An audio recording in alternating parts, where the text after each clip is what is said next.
Well, John Brennan, of course, ran the CIA under Barack Obama. Now he's a cable news shouter, a paid analyst for MSNBC who insults Donald Trump and advocates for the Democratic Party. Brennan no longer works for the federal government in any capacity. He holds no official post. And yet, according to two sources we spoke to exclusively today, Brennan retains perhaps the most valuable asset he had in government, a top-secret security clearance. This allows him to do what the rest of us cannot do: view classified government documents and, more critically, discuss classified topics with intelligence officials still working in government and then leak that information to the press. This is an awesome power. Our intelligence agencies keep America's most sensitive secrets. They hold highly personal information on every American, including you. It is terrifying to think that John Brennan still has access to any of that information. Brennan is an out-of-the-closet extremist. This week, he accused Donald Trump of treason, a death penalty offense. On Tuesday, he suggested it would be reasonable for the intelligence agencies to conceal information from the president. That's a violation of their charter and a violation of federal law. On Twitter, Brennan routinely makes florid threats, addressing his tweets directly to the president like a crazy person. Earlier this year, for example, Brennan wrote this, quote, "When the full extent of your venality, moral turpitude, and political corruption becomes known, you will take your rightful place as a disgraced demagogue in the dustbin of history. America will triumph over you." You could almost hear his fingers smashing the keyboard. Not a stable man. Brennan is also a passionate ideologue with a documented history of dishonesty, and not just a little bit, a lot. As CIA director, he lied about spying on Senate staffers, which the CIA did, and about killing civilians with drone strikes. He lied about the Steele dossier, famously.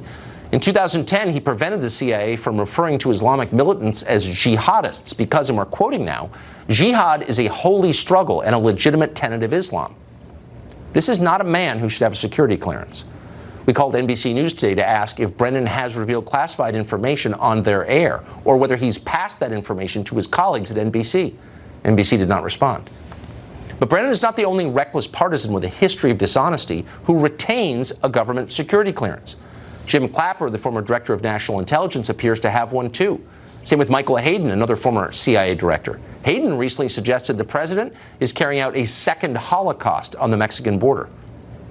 In case you're wondering how classified information winds up in the media on a near-daily basis, the New York Times story this morning, all of it designed to undermine the elected president and bolster the Democratic Party, now you have some sense.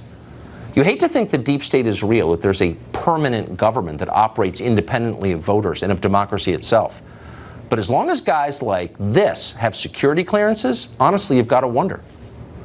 Senator Rand Paul represents the Commonwealth of Kentucky. He is worried about this, and we talked to him about it a short time ago.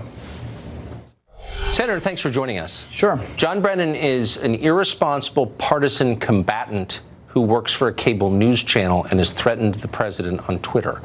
Why in the world would he have a top secret federal security clearance? Now, this is alarming. And if John Brennan still has top secret clearance, can he research Donald Trump? Can he research his family? Can he type my name into computer search engines? Can he look at all of my information?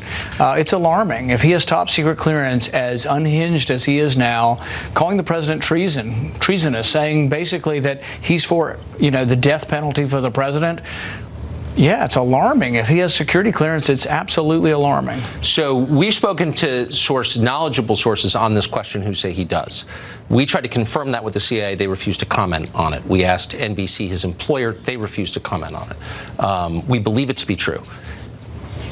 What would prevent him from speaking to current employees of the CIA or other intelligence agencies and getting information, secret information from them that could be leaked to the press or used against his political opponents? Right. Well, John Brennan has a history of leaking information already, not only for political reasons, but a few years ago he linked that there was an inside informant in Yemen while that person was still on the inside in Yemen. He put that person's life at risk. They all backpedaled, and they had to rescue someone out of Yemen who was at the heart of an al-Qaeda, project trying to discover what al-Qaeda's plans were in Yemen, but John Brennan leaked their name. So he's got a history of having a problem with leaking. Head of the CIA, who in their right mind would want to let him have the power still to search through everybody's records? But he's a private citizen who works for a cable news station. Can I get a top secret security clearance and find out government secrets and use them in the course of my job? I mean, what is this? No, I think it's completely crazy, and I think the idea that he could be passing secrets to the media,